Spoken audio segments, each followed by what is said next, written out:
Nakumpleto na ng Commission on Elections ang pag-iimprenta ng Voters Information Sheets o VIS para po sa eleksyon sa Mayo.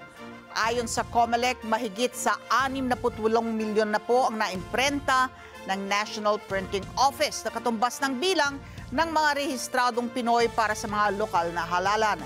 Naglalaman ang VIS ng pangalan at address ng botante, pati na rin ang mga tagubilin at paalala sa pagboto, at kasama rin sa form ang listahan ng mga kandidato sa pambansa at lokal na halalan at 155 party list.